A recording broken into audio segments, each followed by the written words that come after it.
성 프란시스에게 두 명의 청년이 찾아왔습니다. 선생님, 저희가 선생님의 제자가 되고 싶습니다.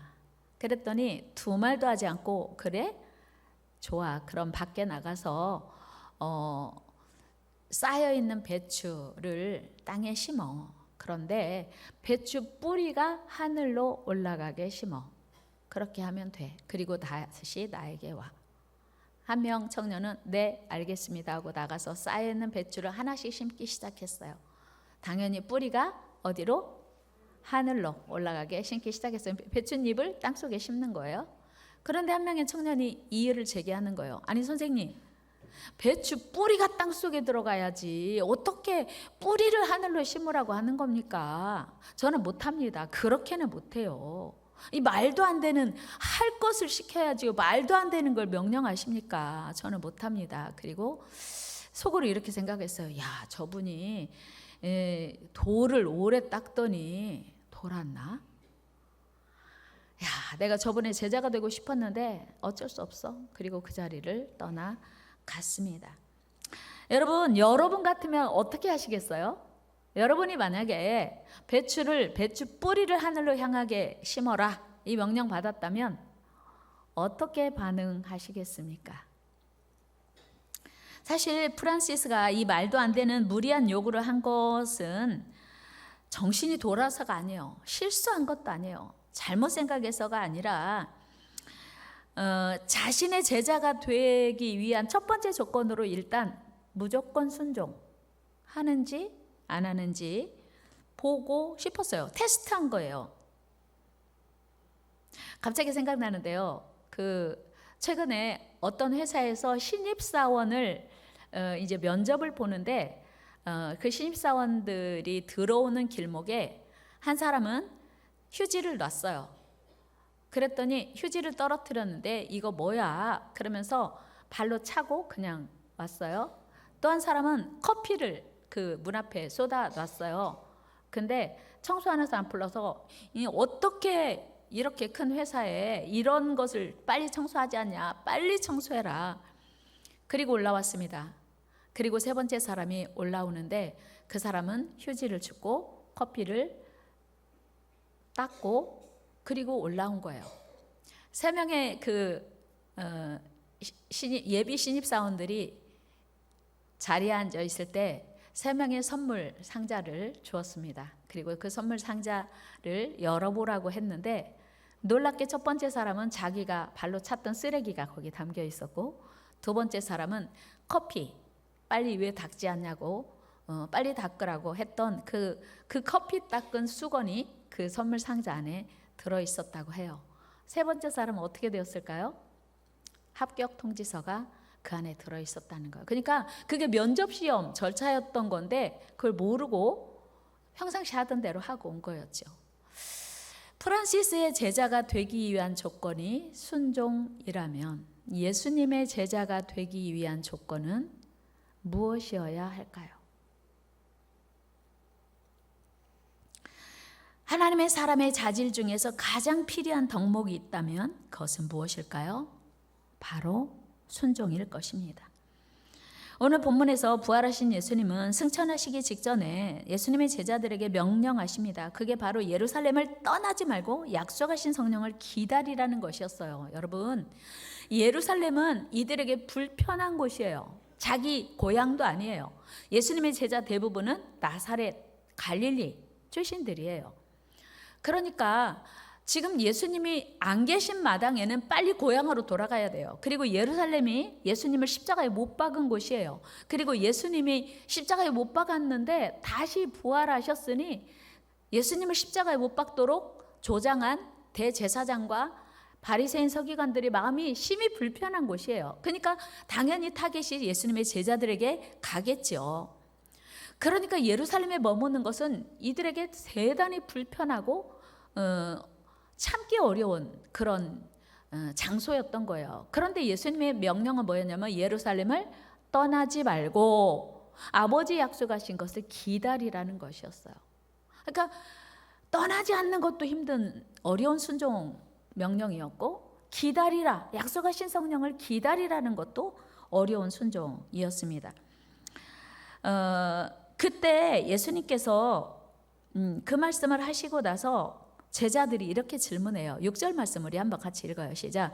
그들이 모였을 때 예수께 여쭈어 이르되 주께서 이스라엘 나라를 회복하심이 이때니까? 아니.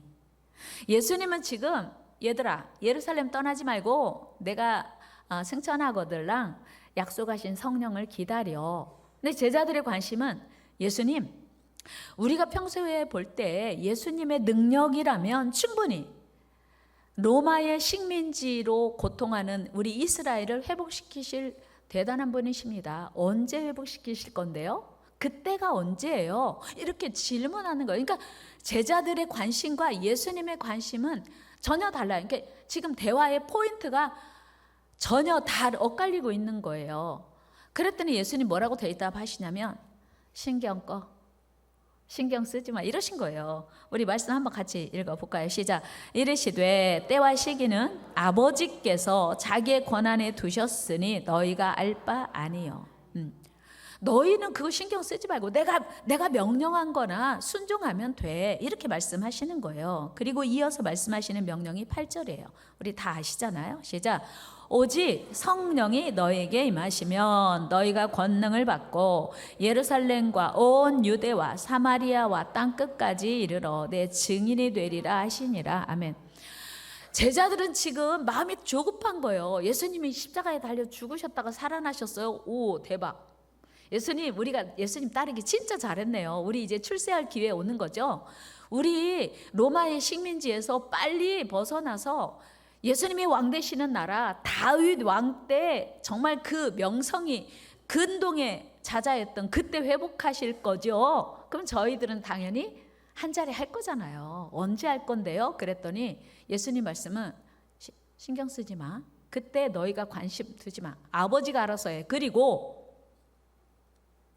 오직 성령이 너에게 임하시면 예루살렘, 지금 너희가 서 있는 이곳, 그리고 유대, 우리로 말하면 전라북도, 그리고 사마리아 땅 끝까지 내 증인 되라. 땅 끝까지 증인이 돼. 그러니까 예수님의 명령은 성령 충만 받아라. 그리고 증인 되라예요. 온 세상에.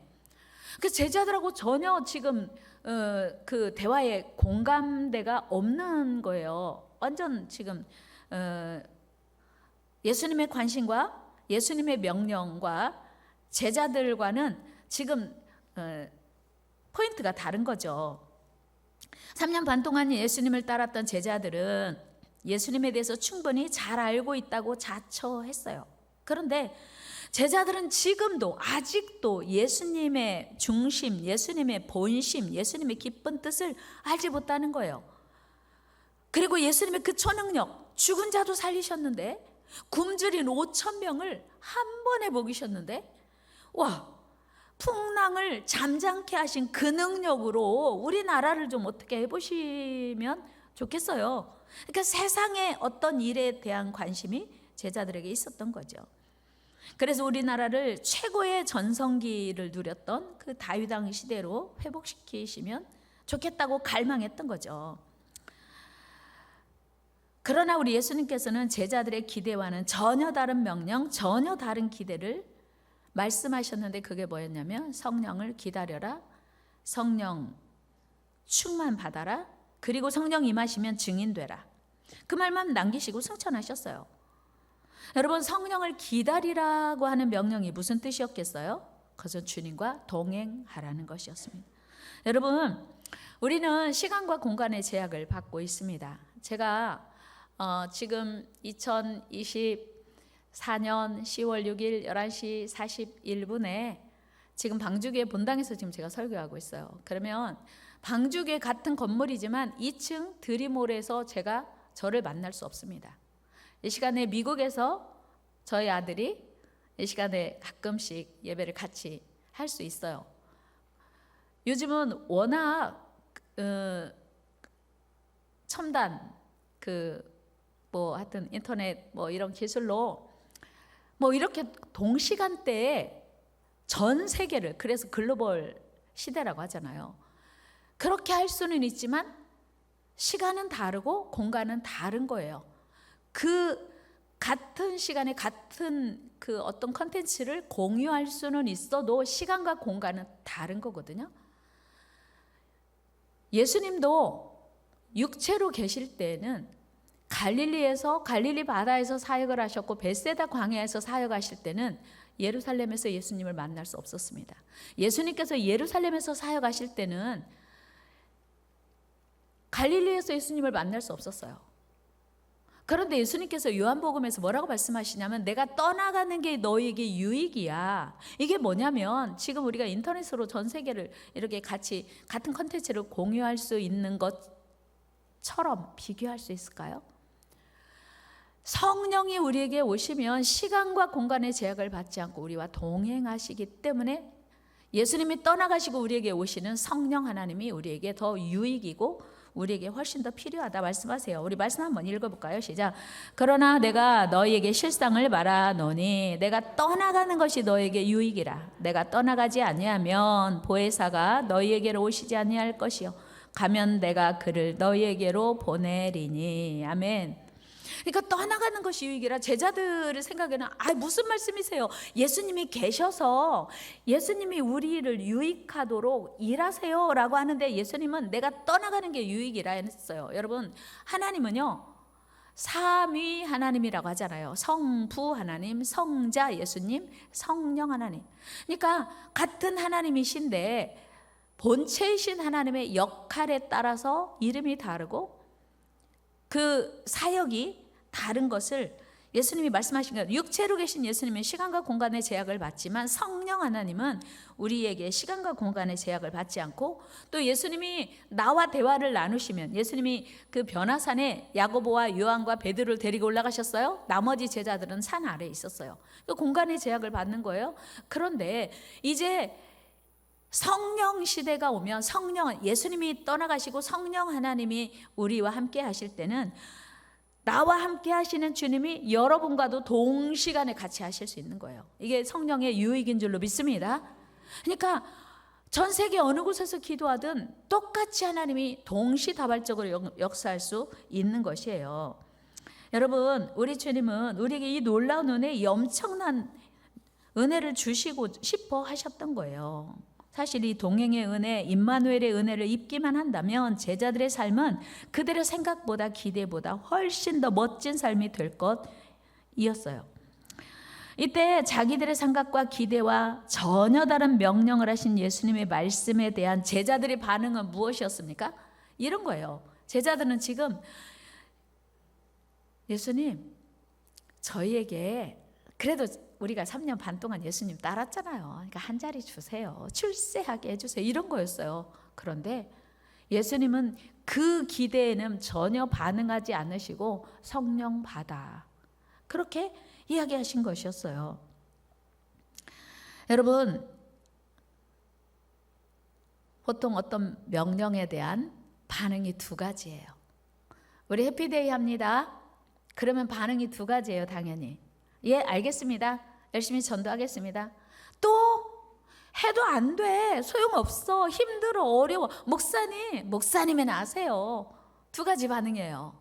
마태복음 21장에 보면 아버지가 아들이 둘이 있었는데 불렀어요. 얘들아, 포도원에 가서 일 좀 해라.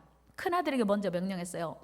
예, 알겠습니다. 제가 누구예요, 아버지? 제가 열심히 할게요. 그랬어요. 그랬는데 생각해보니까 맞아, 나 약속 있네. 어떡하지? 어쩔 수 없어.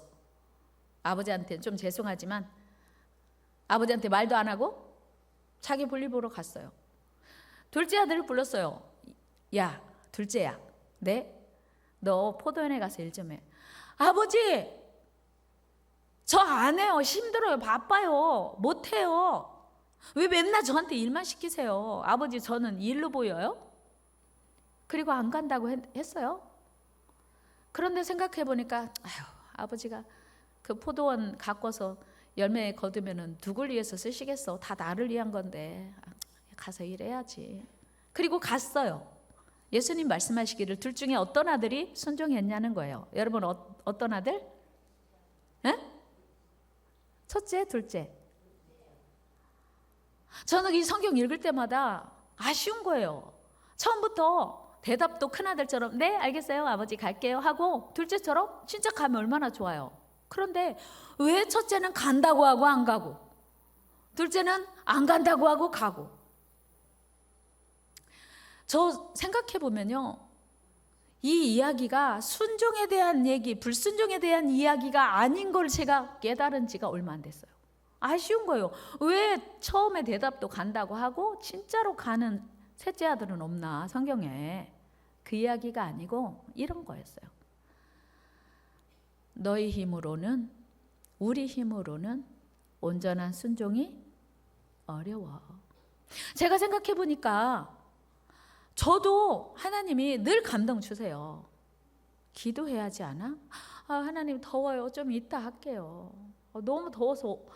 하나님도 생각해 보세요. 이렇게 더운데 어떻게 기도를 해요? 하나님 저 너무 피곤해요. 너무 바빠요. 미룬 적이 진짜 많은 거예요. 순종 안 한 거예요. 하나님이 감동하실 때마다 아멘 하면 좋은데 아멘도 잘 안 나오고 실제로 행하기도 안 나와. 제가 2주 전에 교회 사랑 헌금 하자고 여러분들에게 말씀드리면서 제 마음에 헌금 액수를 정했어요. 굳게 정했어요. 결코 흔들리지 않으리라고 정했어요. 그런데 2주 전에 제가 여기 딱 올라오는 순간 하나님이 제게 감동하시는 거예요. 야 그거 아니야. 하나님 저 형편 아시잖아요. 저 없어요. 어려워요. 힘들어요. 그러면서 조정 들어가기 시작하는 거. 하나님 반만 하면 안 될까요? 하나님이 아니래요. 어떻게 하죠? 결국은 하나님 알겠어요. 그러니까 둘째 아들인 거예요. 결국은 알겠어요. 근데 어떤 방법으로 할까요? 돈을 마련을 해야 되는데 어떻게 해야 될까요? 이거는 하나님께 돈을 드리라는 게 아니라 순종을 드리라고 하는 걸 제가 또다시 깨닫게 되는 거예요. 같이 해요. 하나님은 우리의 순종을 기뻐하신다. 원하신다. 믿습니까? 그런데 중요한 건 우리 힘으로는 이게 안 되는 거예요. 저도 힘들어요. 그래서 깨달은 게 우리 힘으로는 온전한 순종을 할 수 없구나. 왜 하나님이 증인이 되기 전에 성령을 받으라고 했을까를 알게 된 거예요. 여러분, 진정한 순종은 우리 힘으로는 할 수 없어요.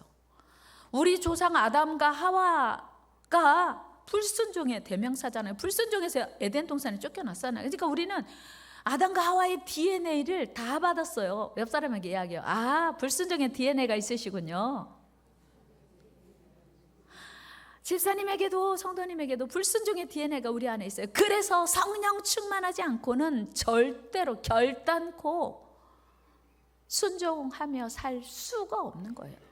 여러분, 순종이 어렵고 힘들면 내게서 성령이 약화됐구나 하면 되는 거예요. 그 애타할 것도 없어요. 내가 왜 그렇게 순종이 힘들까 고민할 것도 없어요. 갈등할 것도 없어요. 성령 충만 사모하고 성령으로 성령 있기를 사모하고 성령으로 나아가는 은혜가 있기를 축복합니다. 그래서 로마서 3장 10절에서 이렇게 말씀하고 있어요. 같이 읽어요. 시작. 기록된 바 의인은 없나니 하나도 없습니다. 한 명도 예수 그리스도의 도움이 없이는 하나님의 뜻을 행할 수도 없고 순종할 수도 없다는 사실을 성경은 이미 증언하고 있습니다. 이건 분명한 진리이고 변할 수 없는 진리예요. 그렇다면 이런 연약한 우리, 죄로 오염된 우리가 어떻게 하나님 말씀에 순종하며 살아갈 수 있을까? 오늘 예수님께서 제자들에게 성령의 능력이 입혀질 때까지 이 성을 떠나지 말라 하신 것도, 증인이 되기 전에 성령을 먼저 입어라고 하는 것도 결국은 성령의 능력을 힘입지 않고는 절대로 하나님 말씀에 순종할 수 없음을 주님은 너무나 잘 아셨던 거예요. 실제로 예수님께서 겟세마네 동산에서 십자가를 앞에 두고 눈물로 기도하시는 때 제자들에게 기도해라 했어요. 그런데 제자들이 어떻게 했나요? 다 졸았어요. 잤어요. 예수님은 십자가를 앞에 두고 정말 간절히 깊은 기도하셨는데 예수님 와보니까 다 자는 거예요. 여러분, 제가 말씀드리는데 여러분 안에 이런 의문이 들을 거예요. 그렇다면 성령 충만? 어떻게 순종할 수 있도록 성령 충만할 수 있을까? 성령 충만의 통로가 세 가지거든요. 첫째는 기도할 때 성령이 임합니다. 다 같이 기도할 때 성령이 임해요. 두 번째는 사도행전 10장에 보니까 베드로가 말씀 전하는 순간에 고넬료 가정의 온 성도들이 성령 충만 받았어요. 두 번째는 다 같이 말씀 들을 때 성령이 와요. 세 번째는 뭐 할 때? 안수할 때, 안수 받을 때 성령이 임합니다. 그러니까 기도하거나 말씀 듣거나 이 시간에도 성령 임할 줄로 믿습니다. 근데 예수님의 제자들이요, 기도하라고 데려다 놓으니까 다 잤어요. 얼마나 답답하셨겠어요. 예수님이 이렇게 말씀하세요. 46절 시작. 이르시되 어찌하여 자느냐, 시험에 들지 않게 일어나 기도하라 하시니라. 아멘. 여기서 중요한 진리를 깨달아야 돼요. 자면 시험. 이르시되 어찌하여 자느냐, 시험에 들지 않게 일어나 기도하라. 기도하지 않으면 자게 되고 영적 깊은 잠에 빠지게 되고, 지금 눈 감고 있는 분들도 해당될까요? 깊은 잠에 빠지면요, 그러니까 말씀 듣는 시간에 눈이 감기고 졸려 어젯밤에 철야하고, 김원 집사님 혹시 어제 철야하셨나요? 진짜 철야하면 졸릴 수밖에 없어요. 지난주에 김원 집사님 저한테 목사님 저 철야하고 왔어요. 근무하고 왔다는 거예요. 그래서 졸았어요. 죄송해요. 괜찮아. 철야한 날은 그럴 수도 있죠. 근데 철야한 것도 아니요. 맞아요. 10시부터 새벽 아침 7시, 8시까지 잤는데 또 졸린다? 그건 영적 깊은 잠에 빠진 거예요. 그러면 뭘 들어? 다음 단계가 뭐라고요? 시험이 온다니까요. 어젯밤에 철야하신 분은, 근무하신 분은 졸아도 돼요. 그렇지 않고 충분히 잤는데 졸린다, 잔다, 시험에 들 가능성이 많아요. 전 예배 시간에 눈 감고 있는 분, 아니 눈 반짝반짝 뜨고 아멘 아멘 열심히 하는 분들이 시험 든 적을 전 본 적이 없어요.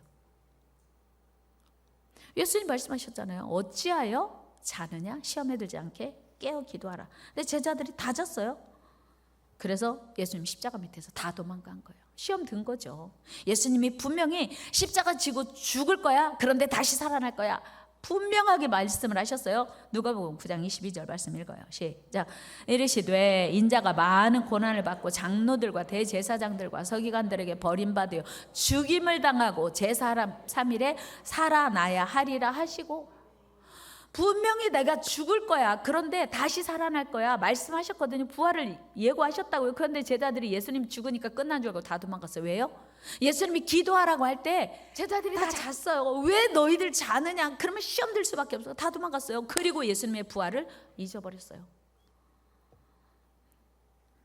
예수님의 부활을 믿지 못하고 십자가에 달려 죽으실 때 다 도망쳤어요. 여러분, 왜 예수님의 사랑하는 제자들조차 이런 실수와 연약함을 부끄럽게 보였을까요? 왜 예수님께서 승천하시기 전에 다른 부탁 다 차치하시고 오직 성령 기다려라, 사모해라, 성령이 임할 때까지 떠나지 말라고 하셨을까요? 그것은 주님이 그 성령의 능력이 아니고서는 세상을 이길 힘이, 죄악을 이길 힘이, 내 자신을 이길 힘이 우리에게 없음을 이미 알고 계셨던 거예요. 믿습니까? 오늘 우리도 성령의 능력이 아니면 나를 이길 힘이 없는 거예요. 죄를 이길 힘이 없는 거예요. 세상을 이길 힘이 없는 거예요. 그래서 주일날 예배 드려요. 분명히 성도예요. 수십 년 예수 믿었어요. 직분도 받았어요. 그런데 한 주간의 삶이 오직 세상과 연결된 삶을 살아갈 수밖에 없는 거예요. 제가 이번 주간에 어떤 분이 그런 얘기 하는 거 들었어요. 목사님, 어떻게 하면 유튜브 끊을 수 있냐고. 강사님이 안 보면 돼요. 제가 놀란 게요, 80대신 어르신들도 뭐 유튜브 보더라고요. 컨텐츠는 다 다른데. 유튜브 때문에 인생이 아주 그냥 망가지는, 연세 드신 어르신은 상관없어요. 어차피 시간도 많고 뭐 뜻도 없고 목적도 없고. 그래도 우리 이월성 권사님은 막 유튜브로 목사님 설교도 듣고 뭐 이렇게 많이 하신다고 하더라고요. 진짜 감사하게. 근데 진짜 보면 유튜브 보시는 많은 분들의 컨텐츠가 지극히 세상적이고 죄로 연결되는, 지극히 우리를 믿음에서 떠나게 하는 것이더라고 하는 거예요. 유튜브에 별별 컨텐츠가 많잖아요. 중요한 것은 성령의 능력이 아니고서는 이길 힘이 없다는 사실이에요. 믿으십니까? 예수님이 오늘 우리에게 간절히 부탁하시는 것은, 강력하게 부탁하시는 것은 성령, 아버지가 주시겠다고 약속한 성령을 기다리라는 거예요. 그래서 이제 그 예수님이 승천하시면서 당부하신 그 말씀을 제자들이 붙들었어요. 진짜 감사하게. 그리고 그들은 함께 모여서 감람산에서 내려오자마자 함께 기도했습니다. 사도행전 1장 14절 말씀 읽어요. 시작. 여자들과 예수의 어머니 마리아와 예수의 아우들과 더불어 마음을 같이하여 오로지 기도에 힘쓰더라. 아멘. 드디어 그 겁 많고 두려움 많던 베드로와 다른 제자들이 기도하기 시작하니까 놀라운 역사가 일어났네요. 그게 뭐였냐면 2장 1절인데요. 같이 한번 읽어요. 시작. 그 오순절날이 이미 이름에 그들이 다 같이 한 곳에 모였더니, 다 같이 모였어요. 이제 오순절 절기를 지키기 위해서 모였어요. 그래서 4절에 어떤 일이 일어났냐면 그들이 다 성령의 충만함을 받고 성령이 말하게 하심을 따라 다른 언어들로 말하기를 시작하니라. 아멘. 무슨 얘기냐면 모였어요. 그런데 성령 충만하게 임하니까 드디어 초대교회, 오늘날 우리 신약교회의 모델 교회가 세워진 거예요. 성령 충만으로 교회가 시작되었다는 사실이에요. 여러분, 이처럼 교회의 시작은 성령 충만이었고요. 성령을 기초하고 교회가 출발했습니다. 그리고 그 겁 많던 베드로가 담대히 하나님 말씀을 전하기 시작하는 거예요. 그 베드로의 강력한 설교를 들은 수많은 사람들이 예수를 믿고 교회 안으로 돌아오기 시작했어요. 여러분, 베드로의 변화는요, 다른 거 아니에요. 똑같아요. 예수님이 십자가에 달려 죽으실 때 무서워서 여자 하인 앞에서도 나는 저 사람 모른다고 부인했던 그 베드로가 이제는 두려운 것 없이 담대히 복음 전할 수 있었던 것은 차이가 단 하나, 성령 충만했던 거예요. 그래서 이제 수많은 사람들에게 담대히 복음을 전하고 회개하라고 복음을 선포하니 이제 그들이 예수를 믿고 주께 돌아왔는데 무려 하루에 3,000명. 사도행전 2장 41절 읽어요. 시작. 그 말을 받은 사람들은 세례를 받음에 이날의 신도의 수가 3,000이나 더하더라. 아멘. 이제 예루살렘 교회가 폭발적으로 부흥하기 시작했어요. 여러분, 오늘날 교회가 뭐냐? 사람들이 얼마나 많이 모였냐? 예수를 얼마나 오래 믿었냐? 사회적 지위가 얼마나 높으냐가 중요한 게 아니라 얼마나 성령 충만한 사람들이 모여있냐? 이게 그 교회의 모습인 거예요. 믿습니까? 성령 충만으로 교회가 시작이 된 거예요. 그래서 여전히 오늘날도 교회는 성령 충만해야 된 줄 믿습니다. 그리고 교회가 이제 갑자기 폭발적으로 부흥하고 놀라운 역사가 일어났어요. 그러다 보니까 이제 성도가 많아지고 재정도 엄청 많아졌어요. 은혜 받은 사람들이 막 하여튼 여러 가지 헌신을 하게 되니까. 그래서 교회가 이제 질서가 필요하고 행정이 필요한 거예요. 그래서 일꾼을 세우게 됐는데 일꾼을 세우는 기준도 성령 충만한가? 성령 충만하지 아니한가 였음을 성경은 증언하고 있습니다. 사도행전 6장 3절 같이 읽어요. 시작. 형제들아, 너희 가운데서 성령과 지혜가 충만하여 칭찬받는 사람 7. 아멘. 그러니까 초대 예루살렘 교회 출발도 성령이었고 구성원도 성령 충만이었고 성령으로 교회를 세워갔다는 사실이에요. 오늘 우리가 이런 교회 되기를 소망합니다. 이런 교회 되기를 축복합니다. 여러분, 성령 충만해야 하나님의 뜻을 알 수 있고 행할 수도 있습니다. 예수님의 명령인 부활의 증인이 될 수도 있습니다. 해피데이도요, 사실은요, 성령 충만해야 돼요. 여러분, 에스겔 골짜기에 마른 뼈들이 수북히 쌓여 있는데 성령의 생기가 들어가니까 그 마른 뼈들이 그 순간 극히 큰 군대가 되었대요. 방금 죽은 시체가 아니고 죽어서 이미 탈골이 된 마른 뼈들에게 성령의 역사, 성령의 기운이 들어가니까 극히 큰 군대가 되었다고 성경은 말하고 있습니다. 여러분, 그런데 문제는 왜 우리에게 성령 충만이 없을까? 저부터도 성령 충만이 지속적으로 되면 기쁘고 평강하고 아무 염려 없고 두려움, 걱정 없이 기쁘고 기대가 될 텐데 어느 날은 야, 하나님이 일하시겠구나, 좋은 일이 있을 것 같다, 기대감이 생기다가도 어쩔 때는 어떡하지, 이런 말이 나도 모르게 나올 때가 있는 거예요. 그때 우리의 증상이 뭐냐면 성령이 떠나간 거예요. 여러분 한번 진단해 보세요. 제가 지난 금요일 날 아산 이제 갔어요. 제가 8시에 내비를 맞추고 10시에 약속이 있으니까 충분히 도착하고 남는 시간이에요. 근데 가다 보니까 시간이 점점 늘어나면서 제가 그동안 다녔던 길이 아닌 거예요. 이상하다고. 제가 약속 시간 10시가 됐는데 아직도 30분이 남은 거예요. 그래서 제가 전화해서 약속한 교수님 죄송해요. 제가 내비 따라왔는데 이상한 길로, 한 번도 안 본 길로 인도해서 제가 30분 지금부터 다시 내비를 설정했는데 30분 걸린대요. 제가 30분 늦겠습니다. 죄송합니다 하고 다시 내비를 켰어요. 여러분, 어떤 때는 우리가 신앙생활하면서 우리 인생의 내비게이션이라고 생각하고 따라가는데 제가 보니까 내비게이션도 실수할 때가 있더라고요. 그리고 더 중요한 건 내가 모르는 길은 내비 따라가요.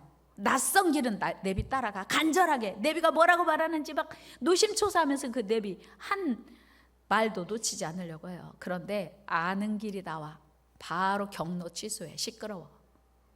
조용히 해. 경로 취소해요. 여러분, 우리 신앙생활은 내비게이션과 동행하는 게 아니라는 사실이에요. 우리는 수시로 필요할 때 내비게이션을 켰다가 필요 없으면 경로 취소하고 시끄러워 조용히 해 하고 내가 알아서 가는 거예요. 그러니까 우리 신앙생활이 내비게이션처럼 내가 필요하면 찾고 하나님 어떻게 도와주세요 하고 내가 필요 없다고 생각될 때는 경로 취소하고 내비를 무시하고 가는 거예요. 내 마음대로. 그러니까 성령님과 동행하는 그런 삶이 안 되는 거더라고요. 또 하나, 우리가 고속도로 주행하다 보면 터널을 들어가잖아요. 그러면 그 전파가 차단이 돼요. 그래서 제가 그동안 뭐 방송 연결했든지 뭐 콘텐츠를 보다가 잠깐 끊겨요. 그럼 마음이 뭐냐면 빨리 나가가지고 다시 이게 연결돼서 듣던 계속 콘텐츠를 들어야 되는데 이런 마음이 있잖아요. 그런데 마치도 우리가 터널을 지나는 것처럼 하나님과 교제가 끊겨졌음에도 불구하고 내 안에 하나님과 교제가 없네, 빨리 이 터널을 나가서 다시 하나님과 연결해야지라고 하는 마음이 있나 과연? 그러니까 하나님과 교제가 끊겨도 우리 안에 전혀 나 이러면 안 되는데 하는 걸 알면서도 다시 연결할 마음이 우리 안에 없고 그것에 대한 간절한 열망이 없더라는 사실을 제가 발견한 거예요. 어떻습니까, 여러분? 여러분은 지금 하나님과 동행하고 있습니까? 하나님은 우리를 가장 완전한 길로, 가장 아름다운 길로, 복된 길로 인도하시는 능력의 하나님, 생명의 하나님이신 줄로 믿습니다. 그럼에도 불구하고 우리는 성령님과의 동행을 불편하게 느낄 때가 있습니다. 여러분, 예수님과 3년 반 공생의 기간에 예수님의 제자들은 칭찬도 받았고 실수하여 넘어져서 꾸지람도 들었습니다. 그러나 예수님이 가시고 나서 예수님이 가장 제자들에게 강조했던 거, 당부했던 거 첫 번째가 성령 충만이에요. 제자들은 진짜 성령 충만을 사모하고 성령 충만을 입은 이후로는 다시 넘어지거나 실수한 적이 없어요. 사도행전 이후로 성령님과 동행하는 제자들의 모습 속에서 그들에게 실수를 찾아볼 수 없었습니다. 그들은 날마다 예수님과 동행하면서 복음을 전했고 예수님처럼 병자도 고치고 예수님처럼 죽은 자도 일으켰습니다. 그리고 생명 다해 그 복음 전하다 순교했습니다. 얼마나 복되고 멋진 삶입니까? 여러분, 이제 우리 차례예요. 옆에 계신 분과 인사해요. 이제 우리 차례입니다. 제자들이 성령 충만해서 넘어졌다 일어섰다를 반복한 걸 멈췄다면 이제 우리 차례인 거예요. 성령님을 기다려라. 성령님을 사모해라. 여러분, 오늘날 우리가 왜 그렇게 끈기도 없고 약하고 넘어지고 우리가 넘어졌다 일어났다를 반복하냐면 우리의 관심이 하나님의 뜻보다는 온통 세상에 있기 때문이에요. 그리고 쉽게 지치고 포기하는 이유도 성령 충만하지 않기 때문입니다. 하나님의 명령에 무관심하고 소홀히 하는 불순종의 결과로 성령이 우리에게서 떠나간 것입니다. 여러분, 우리 개인도 가정도 교회도 공동체, 우리 나라와 민족도 온 세상도 하나님과 동행하면 승리하는 줄 믿습니다. 그러나 하나님과 멀어지면 반드시 망할 수밖에 없음을 성경은 우리에게 가르쳐주고 있습니다. 오늘 말씀을 마치면서 저는 여러분들에게 부탁드립니다. 우리 교회가 여기까지 온 것 전적인 하나님의 은혜였고 정말 기도 많이 했어요. 43년 전에 시작도 기도였고 그동안 정말 하나님의 크신 은혜로 여기까지 왔습니다. 이제 다시 혹시 놓쳤거나 순간순간 놓쳤었다면 성령님과 계속 동행하기로 우리는 오늘 다짐해야 합니다. 오늘 이 기쁜 날, 이 뜻깊은 날, 이 은혜로운 아침에 우리가 다시 성령으로 충만하여 주님의 증인의 삶을 살아 앞으로 45주년, 50주년, 70주년, 그때 누가 있을지 모르지만 100주년에도 여전히 하나님의 은혜와 능력을 찬양할 수 있기를 소망합니다. 교회학자가 그런 얘기 했더라고요. 한 교회가 세워지고 50년 유지하기가 어렵대요. 근데 50년은 갈 것 같지요, 우리 교회. 그렇죠? 7년밖에 안 남았으니까 이건 성령의 능력인 줄로 믿습니다. 그러니까 교회가 얼마나 성령을 붙드느냐, 그 사람이 그 가정이 얼마나 하나님과 동행하길 사모하느냐에 따라서 그 가정의 은혜로 유지될 수도 있고 그 개인이 은혜로 유지하고 승승장구할 수 있느냐 아니면 그걸로 끝나느냐 판가름 나는 거예요. 성령 충만합시다. 성령으로 교회를 세워갑시다. 하나님 감사합니다. 성령으로 시작된 초대교회처럼 하나님 우리 교회가 성령으로 계속되기를 소망합니다. 우리 사랑하는 모든 성도들이 성령님을 사모하고 성령님과 동행하는 복된 삶 살게 하여 주옵소서. 예수님의 이름으로 기도드리옵나이다. 아멘.